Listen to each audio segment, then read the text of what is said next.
going on? It's like my music's not coming on. Bro, the stream is broken.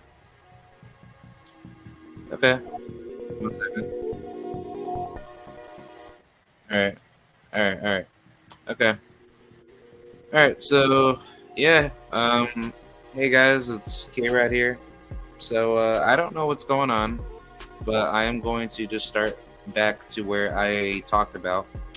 And we will probably wrap things up, and then I'll probably do like another live off like my phone for like the next time that I go live. But hey, how's it going? It's K right here. All right, let's just talk about what I wanted to talk about.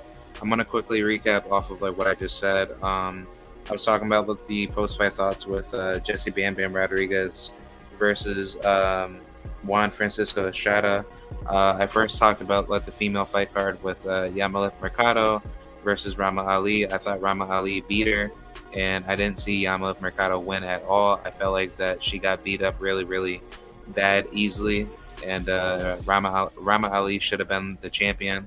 And Yamileth Mercado's, not a good fighter, from a boxing standpoint, and fundamentally she got outclassed. So I pretty much talked about that, and then I talked about Jesse Bam Bam beating Juan Francisco Estrada, which it was a good fight. Estrada to me is past his prime. Not the greatest fighter, at all, anymore. He was good on top, obviously beating, Roman Gonzalez 2 times, which, those fights were very controversial, but still, it's a good, opponent to have on your resume. Main issue that I had with this is like, Bam Bam has fought good competition. I'm not going to lie about that. In terms of where he's at as a fighter, I feel like he's moving correctly, but he's not really in a super deadly division. I think Jesse Bam Bam Rodriguez should go ahead and fight tougher opposition. Good enough he was unified at flyweight. He fought Sonny Edwards and knocked him out in 9. So yeah, that was a good fight. Good for him. My main issue is like if he's going to, want to like maximize his name more. I think Bam Bam needs to go ahead and move up and weight. And I don't know if I did talk about this. Well, I did talk about it on my Instagram page and Facebook page, but Naoya Inoue actually called out Jesse Bam Bam Rodriguez of wanting to fight him, which I wouldn't be against. Main issue that I have with that fight is that, Inoue fighting Bam Bam makes no sense money-wise. And I understand, like, that's a huge risk for Bam Bam, and people would like to shy away from it. But if Bam Bam does that and he actually moves up in weight and he destroys Naoya Inoue and beats him, that's a good victory, because the truth is that you actually have more on your shoulders as a fighter, and you are more certified, in your career. And then on top of that, that's pound for pound status too. And then on top of that, you have undisputed on the line, where you'll make history to become another American undisputed world champion. So look, I'm all for it, because Bam Bam would definitely do something that like Gary Russell would do if he moved up. Well, yeah, if he moved up from from 126 to fight Terrence Crawford, and he beat him up and he became undisputed, or he became like a world champion of some sort, like that's a pound for pound status, level type of, fighter. Your skills elevate from that standpoint to be the best fighter out of that potential, division. So I think Bam Bam should do that. I just don't see him doing really good at super flyweight. I don't think that makes sense for him. Obviously, money wise, like if you want to talk about money, like he should just move up to like super, like he should move up to at least featherweight. I want to see him at 126 or super bantamweight. He could definitely make it, like, he could definitely make big money in that division to fight, good competition. But I think Yeah, yeah, like I think like to maximize your wealth, definitely go to the featherweight division. I think the featherweight division, he can easily make a lot of big money up there, so I don't see why he can't do that. So that's pretty much it for Bam Bam. I hope he can move in that proper direction. But yeah, let's just talk about the other fight card with man, what was the other fight card? Tiafimo. Yeah, Tiafimo Lopez versus Steve Claggett. This fight card, I wasn't really too happy with it. It was a decent card, don't get it twisted, but some of these fights I wasn't really a fan of. They were okay, but yeah, let's just talk about a couple of them. Lorenzo Medina did very, very good. Shout out to him. Very, very good fighter. He's an up and coming heavyweight at the heavyweight division. He fought a really, really good fight with Teddy Webster. Not the greatest heavyweight out there, but Teddy Webster, that man, he could fight, man. He's a limited fighter, but Lorenzo definitely gave him a lot of tough work. And man, I have to say, for him fighting, you know, a really tough fight, with this guy, this is like a good fight because he fought Dakari Scott in the past and he got knocked out in 4 rounds, but still, it's still a good fight to show that this guy is a he's a tough journeyman type of fighter. So I mean, credit to him. Teddy Webster gave it his all, but Lorenzo Medina did what he had to do, and he got a very, very good, leveled victory that gave him rounds, that gave him a lot of experience for him to grow. And I think he's I thought he did very, very well. Let's talk about the other fighters on this card. We got Rohan Polanco knocking out Luis Hernandez, which Luis Hernandez, I never really heard of him that much as a fighter, but I actually do remember this guy because he actually did get knocked out by Lindolfo Delgado in the past. Yeah, yeah, this is back in November of last year, and yeah, this guy, he just got blasted out. Rohan, he's a beast. He actually, just gets better every single fight, and he's just a monster, bro.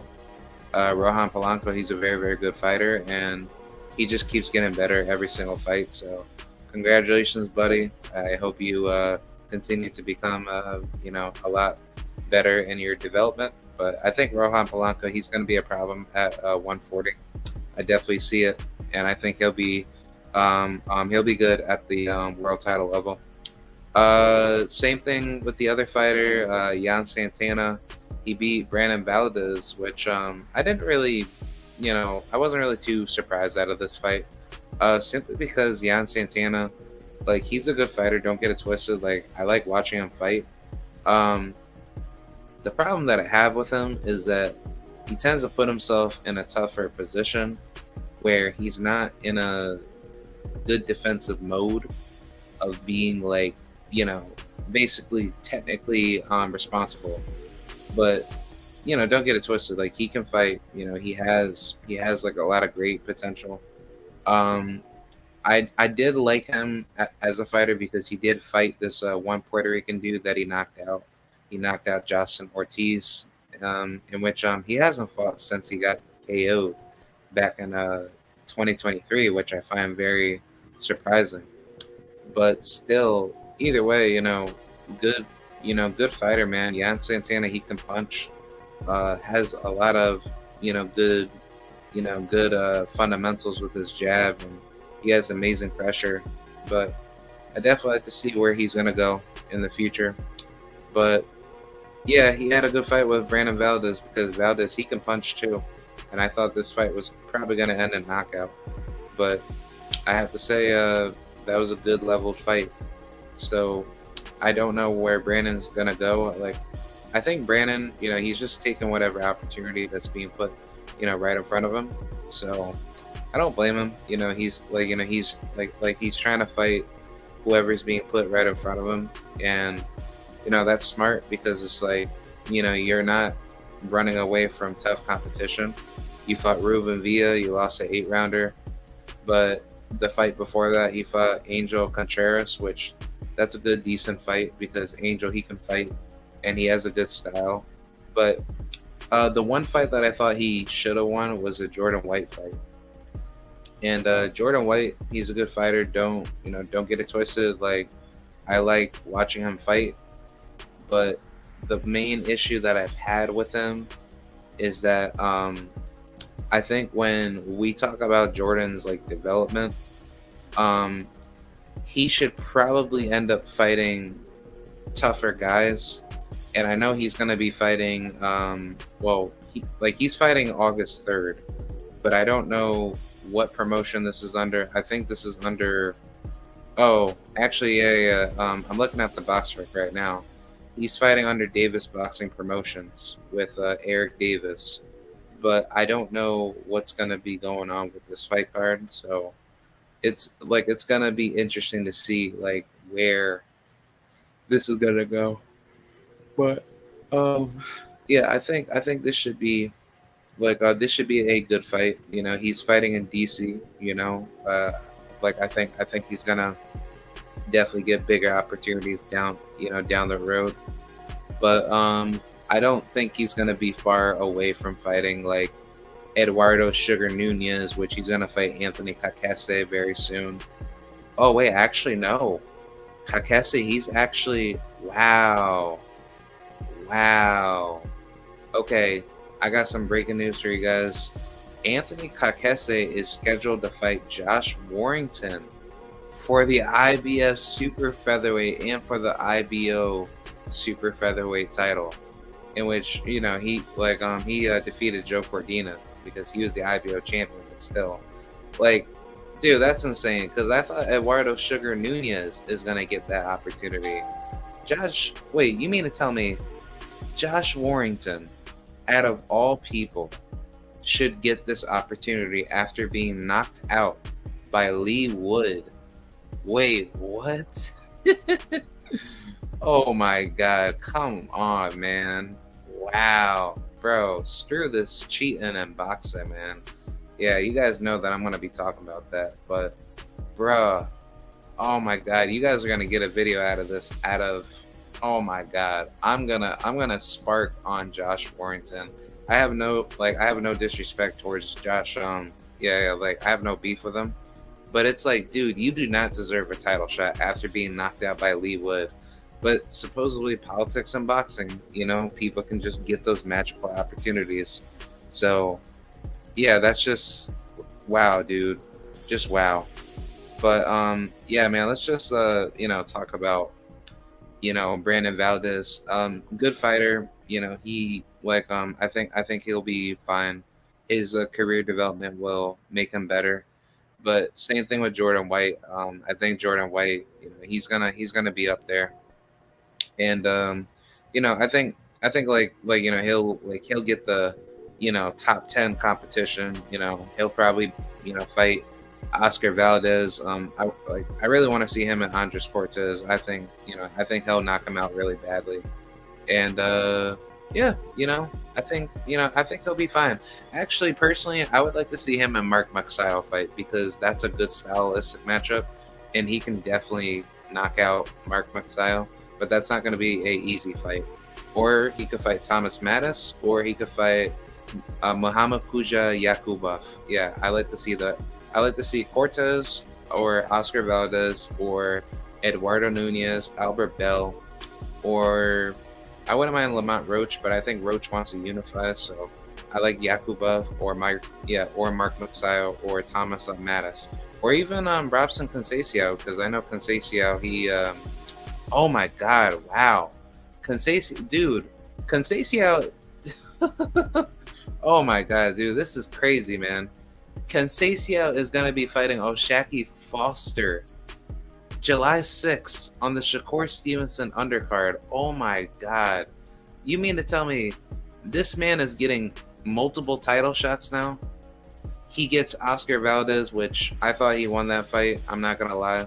Shakur Stevenson, that's a second opportunity. Navarrete, a third opportunity. And then he gets a fourth opportunity. Oh my god.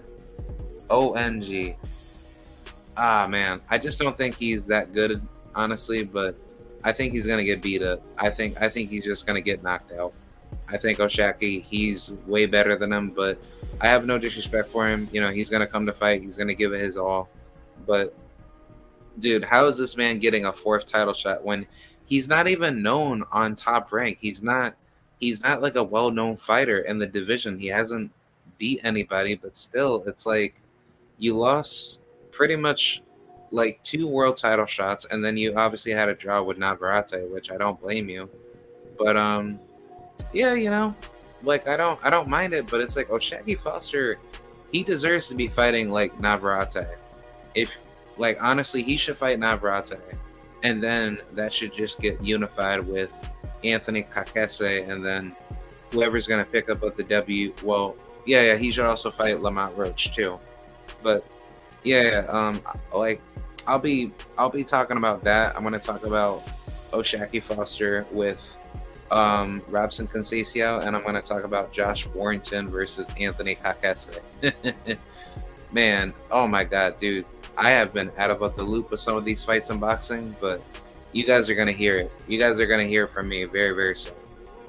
Yuri Sedeno versus Dormenis Potas. He did very good. He knocked him out in one. Yuri, he's a good fighter, man. He's very strong. He's very agile. He's going all the way. Definitely, he's going to be stomping on a lot of names at 160, and I think he's just right there. So he did very good. Congratulations to him. You know, he had some very, very good competition being put onto him. He beat Yoanki, Urrutia. That's that Cuban dude that he fought. Not the greatest fighter out there, but that's still like a good victory. But still, good victory. Like he's definitely on the right path. He also had that draw with Diane DePestre, which I actually want to see that rematch if they could actually rematch each other. Also, I will be coming out with my Mortal Kombat edit for Corey Marksman versus Tony Aguilar rematch, and I will make. Well, I'm gonna make my Mortal Kombat breakdown out of it. Like I'm gonna have like the intro, and then I'm gonna talk about it, and then I'm going to make a mix out of it, in another video. So definitely stay tuned for that. I'm definitely excited to make that video one day, whenever I have at the time. I'll probably make it sometime this week if I like if I want to, but I'll definitely get that going for you guys. All right, but let's talk about the next fight: Elvis Rodriguez versus Gino Rodrigo. This fight, I wasn't really too surprised with this fight, but Gino Rodrigo, I don't know who he is, but he came to fight. He came to fight. He gave this man a good amount of resistance, and Elvis Rodriguez got dropped for the first time in his career, and I was surprised that he actually got dropped. And this guy, he is known to punch, but I wasn't thinking his power was gonna be supremely crazy good, and he actually gave it, a very, very good shot. He didn't really win the fight on a stylistic standpoint. Elvis Rodriguez figured him out very quickly, and good enough. Elvis, he actually weathered the storm, but he did get hurt in a couple of exchanges that made me think like his punch resistance can be easily exposed. But still, he graduated with a lot of skill. He didn't fold under pressure, and he did his thing. I'm very happy for him. He needs to work on his defensive IQ. He needs to stop tying up on the inside and trying to go in for big punches. He needs to stop loading up. That's his problem. That's what caused him to get knocked down. He got hit with like a big shot in a back and forth exchange, and I felt like that's what costed Elvis Rodriguez that knockdown to happen. So I don't know what exactly happened within that exchange that made him go to that direction, but he definitely should have not allowed that to happen, and he would have been fine. But either way, he's like of like he's good enough to show his vulnerabilities, and I think if he says that he wants to fight Teofimo Lopez next, and let's just say Teofimo, if he goes out of his way to actually wanting to fight him next, I think he could beat him. I think Elvis can very well knock him out. Um, I just think Teofimo, he's just not there anymore. I think his longevity is definitely being cut short. But I could very well be wrong. I'm not really too sure per se of like how much more prime is left within him. But I think just based off of what I saw with him and Steve Claggett, which I'll get to in a minute, it just didn't really show me anything. But yeah, Elvis Rodriguez, he did his thing. Good job. Work on your flaws, and he'll be fine, bro. He should have been given his opportunities like a lot sooner. Obviously, he should have took that opportunity with Subriel Matias. I felt like he could have won that fight. I'm not gonna lie, and honestly, he has good skills. He needs to display it, up against the top level opposition. And if I'm not mistaken, I thought Elvis Rodriguez was supposed to fight Gary Antoine Russell.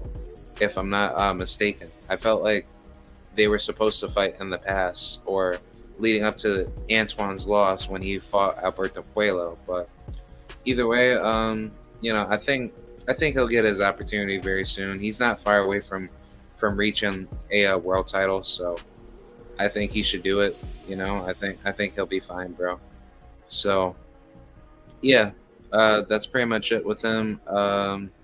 Let's just talk about the other fights that were on this card.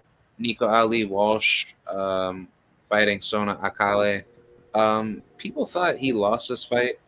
I felt like he did decent, but I wouldn't be mad if Sona won because he did try. But I will be honest, Nico was boxing good at first until he made the fight competitive, and then he allowed Sona to like beat him up with big shots, and then he made like a lot of toss-up rounds very controversial from the middle to late rounds. So I felt like that wasn't a good idea from Nico, and he needs to work better on his defense. I like Nico a lot, don't get it twisted. Very, very good fighter. Problem that I've always had with him is just that he needs to work better on his defensive output when he's going blow for blow with his opponents.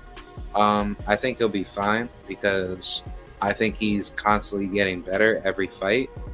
But the problem with Nico is that defense, where when he runs away from his fundamentals and he starts getting into these dog fights, I feel like he's going to get brutally knocked out, and I don't think that's a good sign with like what he's doing. Even though that he's training out of Vegas and he's getting a lot of good work, so it's like you should be utilizing your gifts or your fundamentals of what you're doing good at and just utilize that in all your fights. So yeah, that's my biggest issue with Nico. I would hope that he fixes that, and who knows, he could very well make noise at 160. I definitely like to see it happen. So yeah, let's talk about Emiliano Vargas. He knocked out Jose Zaragoza. Yeah, he did good. I just think at this stage of his career, he says he wants to become a champion very soon before he hits 20, which that's not happening.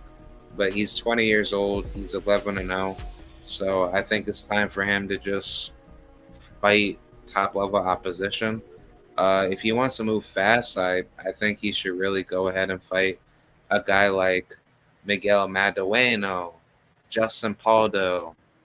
He can fight that Alejandro Paulino dude, which Paulino, he can punch.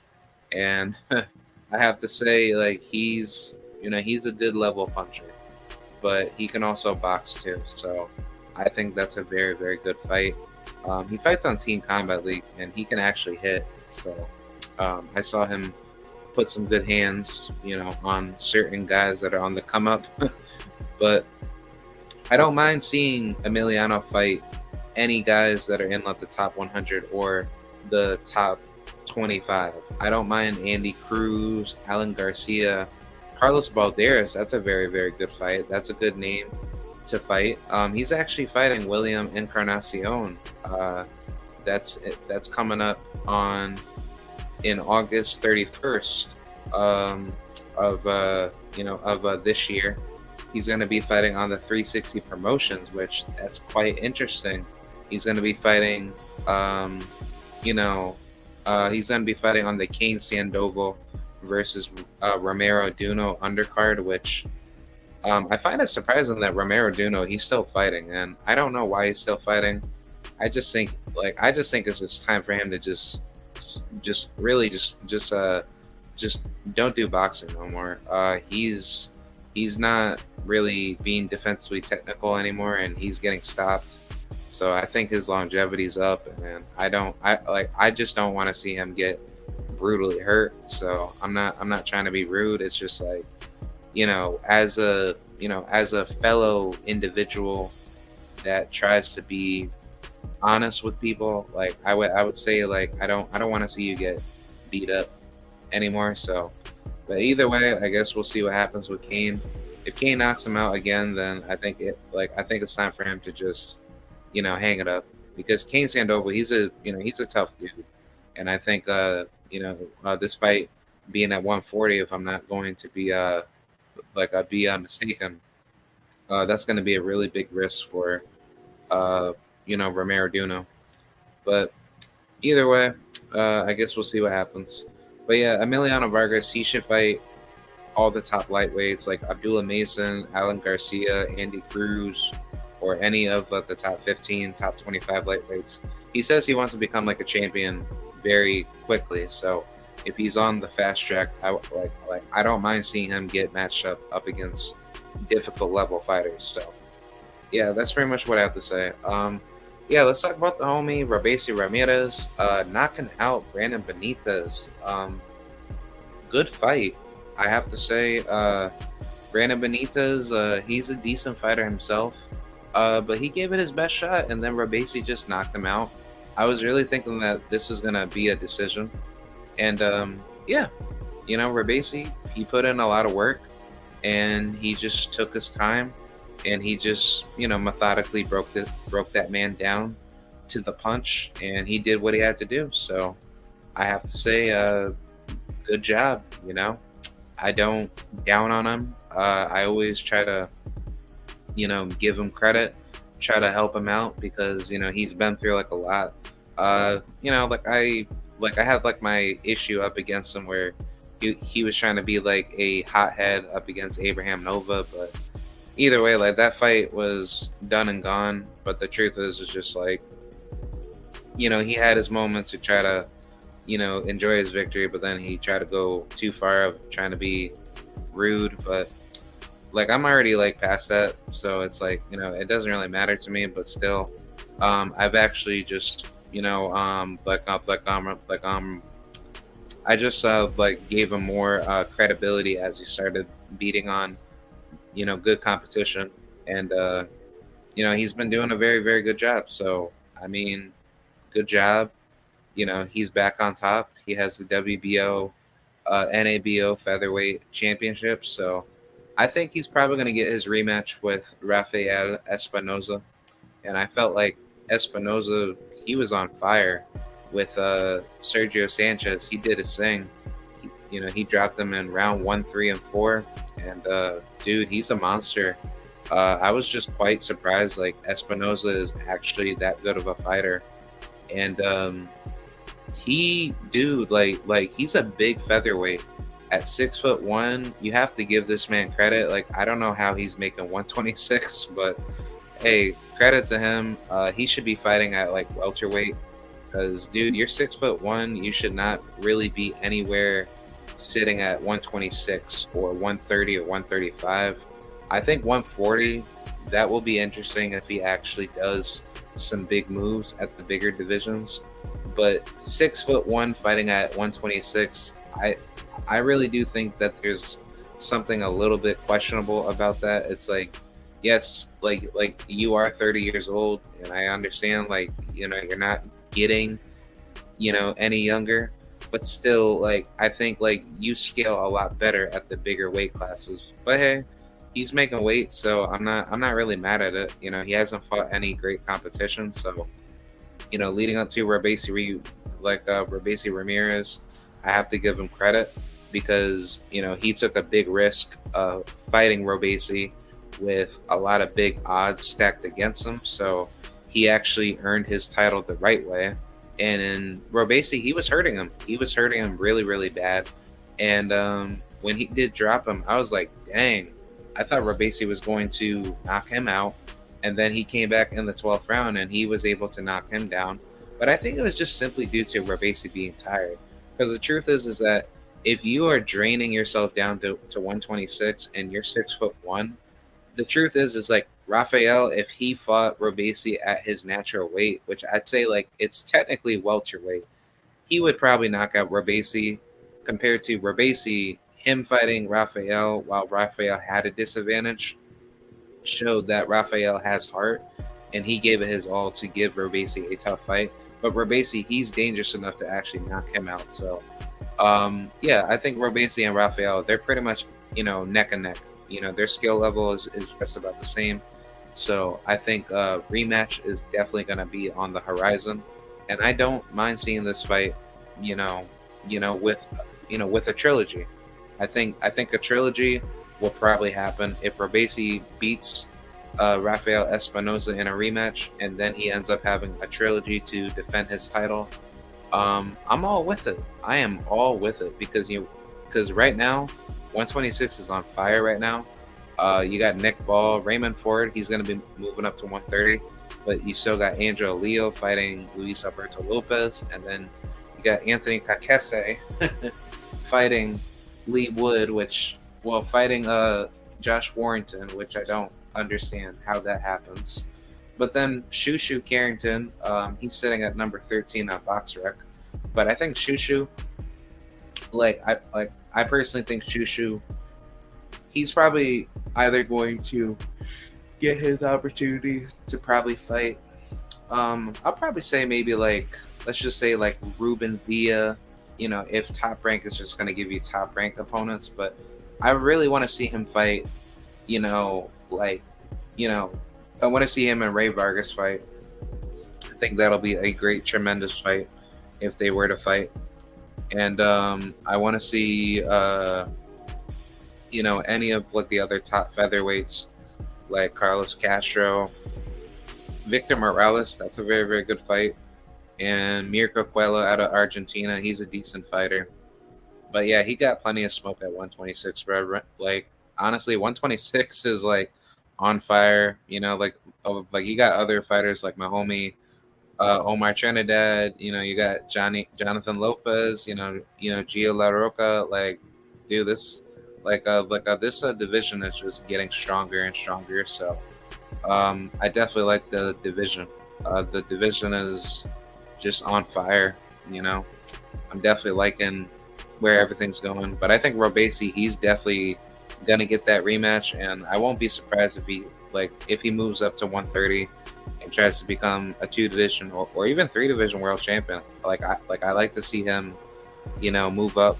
But I wouldn't mind undisputed, because you want to know why? Because that gives him a much bigger status, and you have history being made for Cuban boxing. To become the very first undisputed Cuban, world champion, to be undisputed.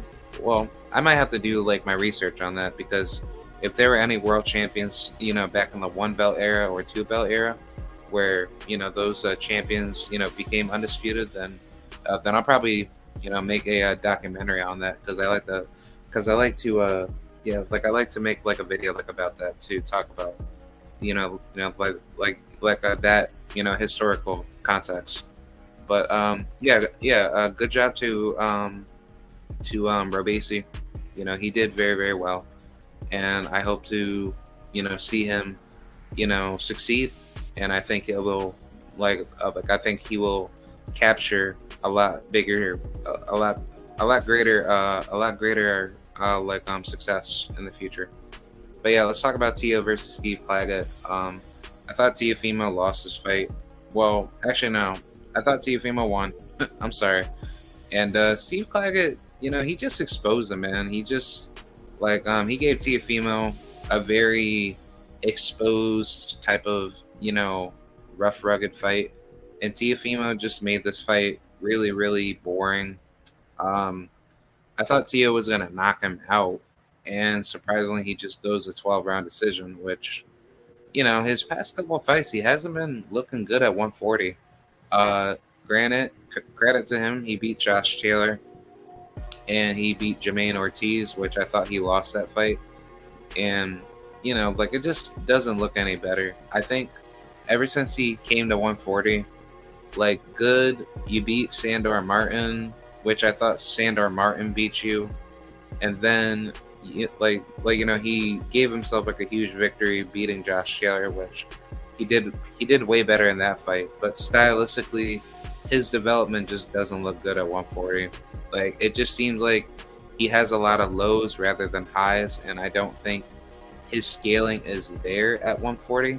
And I think like if you put him in there with Gervonta Tank Davis or Devin Haney or even Subriel Matias and Isaac Pitbull Cruz or Richardson Hitchens, I think he gets embarrassed. I think he gets beat up badly, but I think that's what's probably going to happen. I just don't see anything that Tiafimo is really doing to put himself at a greater position. But that doesn't hide away from the fact like that maybe Tiafimo, he's kind of just doing what he's doing now to kind of make it seem like he is not a good fighter. But maybe he could shine in bigger fights. Who knows?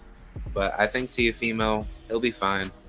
I don't like I don't like the trash on fighters unless they're showing to me that, that they don't want to be good.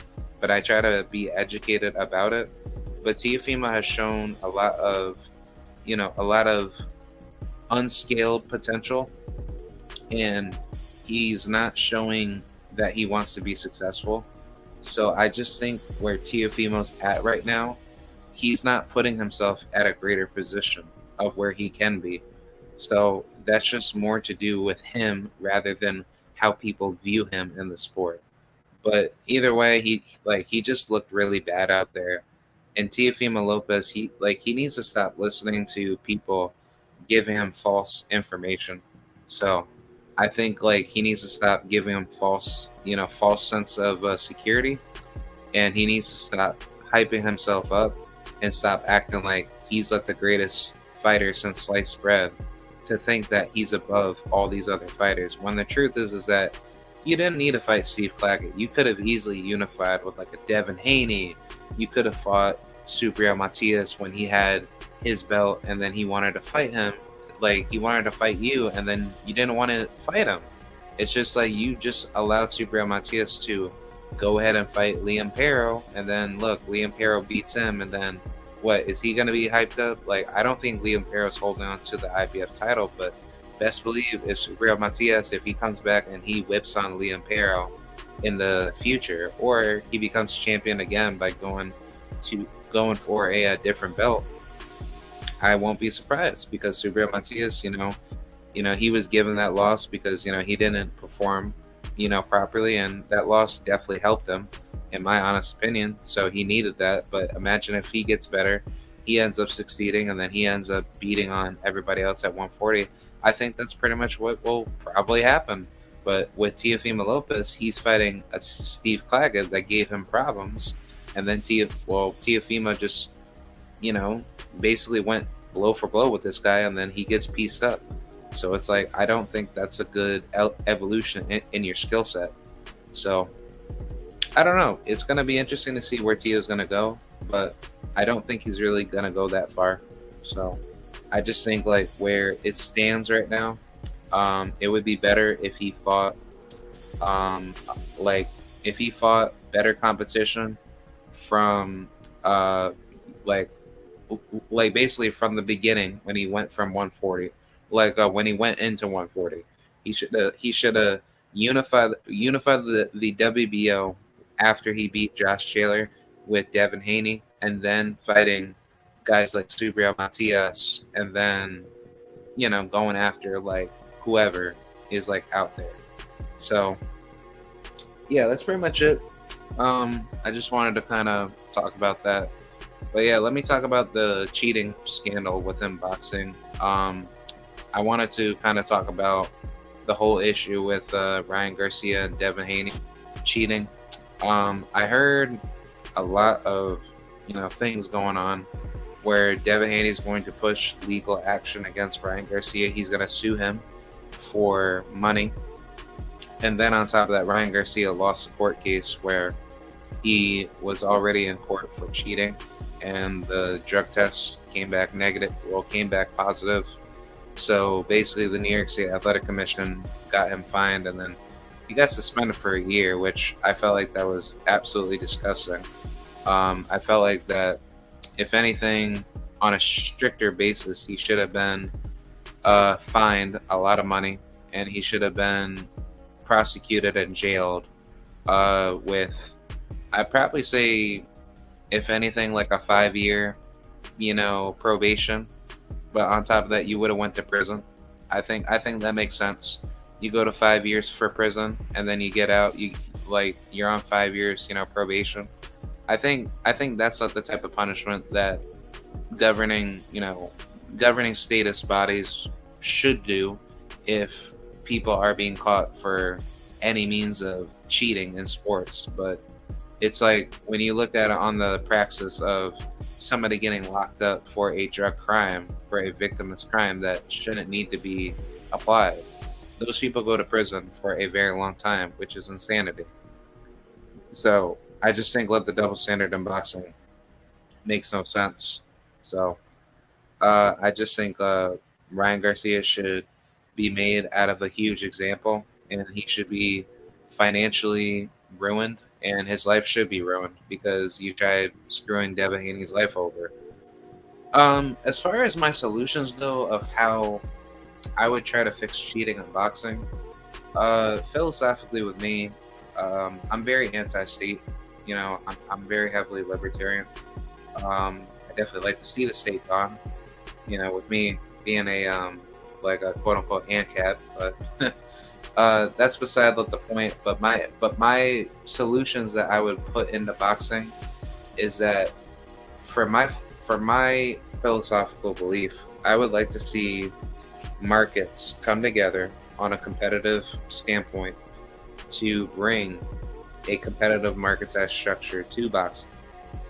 And how I see it is that boxing is very corrupted with too much government intervention of the market, and it shows that what you see out of boxing is simply due to a lot of bad actors coming in through promotional companies, and then on top of that, you have the sanction bodies that are created in the midst of the situation for the means to protect fighters that want to abuse political power, protecting the fighter from any unfair means to hurt another fighter or to get a slight upper advantage over the fighter that they want to cheat. Now, in terms of how I see boxing right now in today's status mixed economy, it is not a fair market.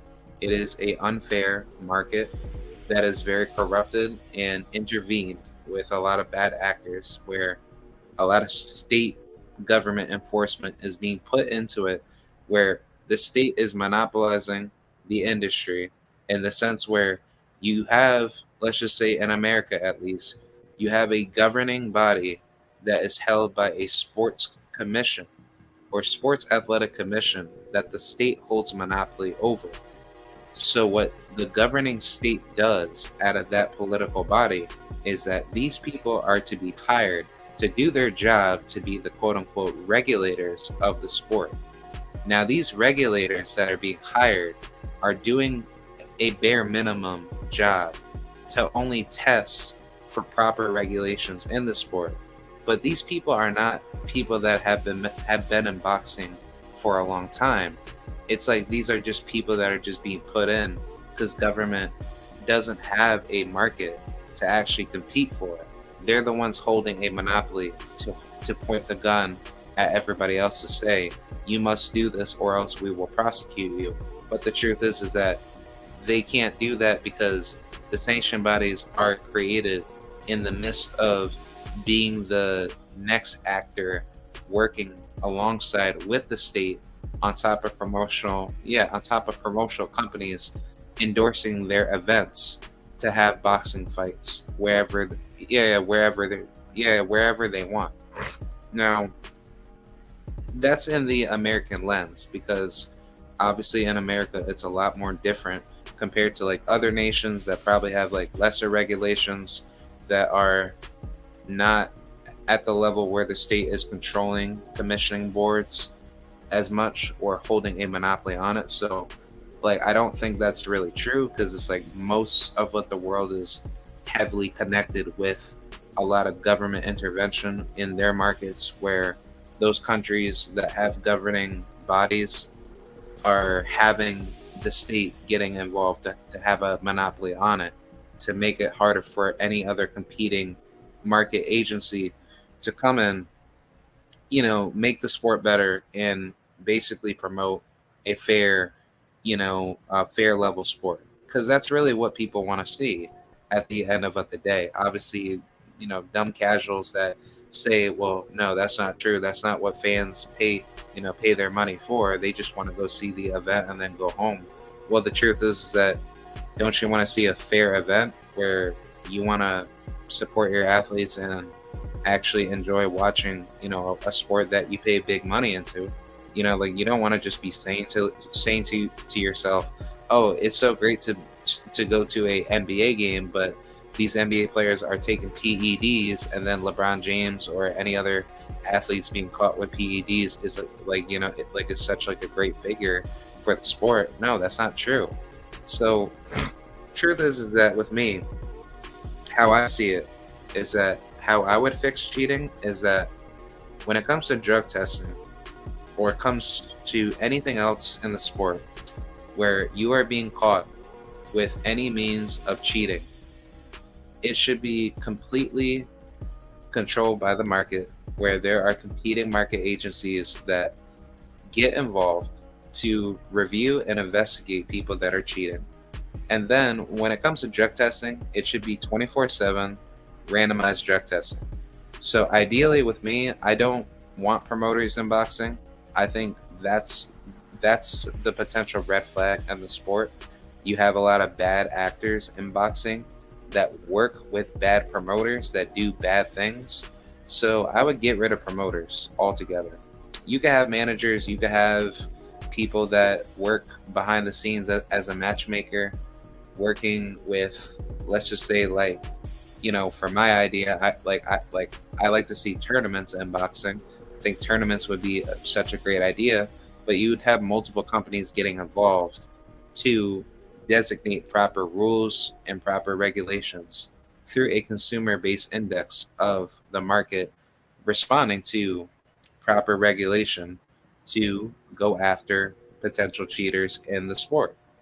Now, how you would do that, I'm going to try to summarize this as best as possible, but you should think of it more like, let's just say, if the PBC, if they had their own tournament competitively, or actually no, let's just say they're like high level tournaments, but let's just say like one company, like company A has a big tournament. I'll just say like Nike.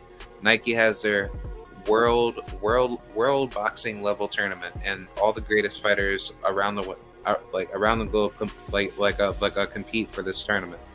What could happen idealistically is that companies will opt in to get involved, to become competitors, to basically serve what the best means of testing to make sure fighters are coming in clean.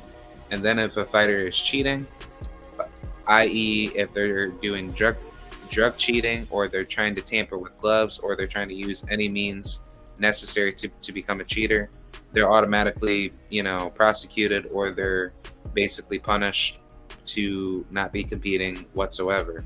So I think, like, when you do think about it, it would serve a much better result by having competitive market agencies getting together to become undercover institutions to serve these events a lot more stricter.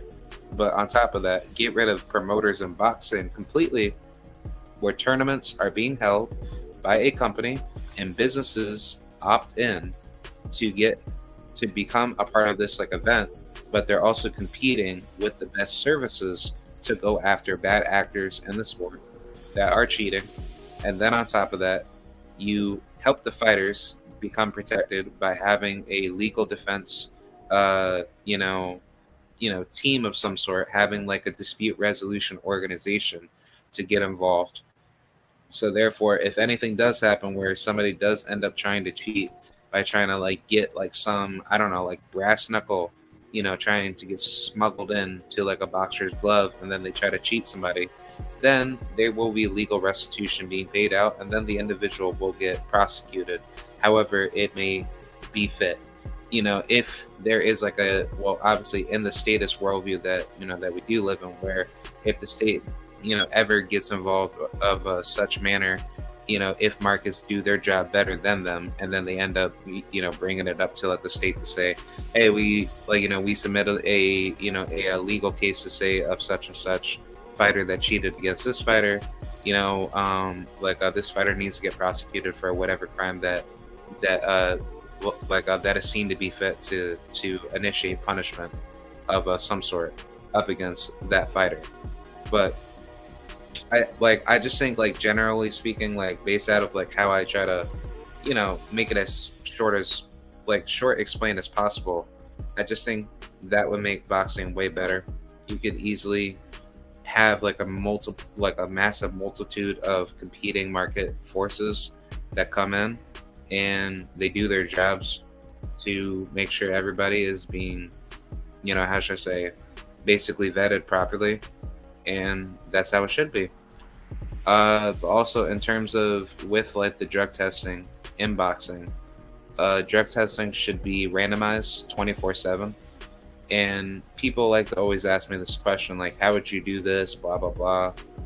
Well, if boxing is ran by tournaments, how this could really end up being, effectively, process is that if, let's just say, company A does not do drug testing, but company B that has a big tournament in competition with company A that doesn't want to do drug testing, you go to the tournament that enforces drug testing, and therefore, if a fighter is not drug testing, but let's just say you are, and you have a company behind you where you're being drug tested, and then the other fighter isn't drug testing in a tournament that you enrolled into, you can get legal restitution on that fighter to say, hey, this dude cheated me, and I have all the evidence to prove it, and therefore this person needs to pay me back, and then you could legally sue, because that should be put within any means of like a contract to state that if I do get cheated,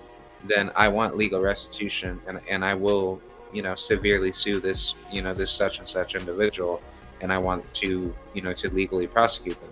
But then again, I think, like, on a market standpoint, if tournaments were to take over in boxing, and there were such agencies that want to be scummy to say that cheating is okay and there's no drug testing, then that should be exposed by the media, where those people don't get enrolled in those tournaments, i.e. fighters. So I personally think that how to fix this is that there shouldn't be any means of tournaments providing such a open door of a draconian incentive to try to not have drug testing, and then fighters go out of what their ways taking dangerous level drugs to try to hurt somebody. So yeah, I think, like, on a market standpoint, it makes perfect sense to advocate for a massive competition of market forces to come in, and, like, in a incognito way, I would say, to provide good high level investigation of fighters potentially cheating. So yeah, that's pretty much what I have to say. I would definitely go a lot deeper into this, but I'm actually going to try to save that topic for another day, because I'm actually going to try to talk with Rachel Donaire in in the near future. So hopefully, I could definitely talk with her, because I definitely have like a lot of good ideas that are on my mind. that I like to chat about. But yeah, this is just like a good little episode that I wanted to put out there for y'all. And yeah, like I'm just constantly coming up with like better ideas and better philosophical arguments. So I just wanted to just get this off my chest. So I just wanted to talk about, let the fights last night. And yeah, that's pretty much it, man. So I hope you guys enjoy this. I will definitely come out with more videos for gaming and stuff. Don't worry, I've just been busy, so I'll definitely be back on track for you guys. So that will be on the to-do list very soon. So hope you guys enjoy this little show. I will see you guys later. Much love to every single one of y'all. I will get my channel grown, and don't worry, the grind doesn't stop, guys. So be sure to keep yourself motivated. I get motivated all the time by the people that do, rock with me. So yeah, I'll see you guys. Here's the outro, and peace out to everybody and the fam. I'll see you guys later. Peace. See you guys.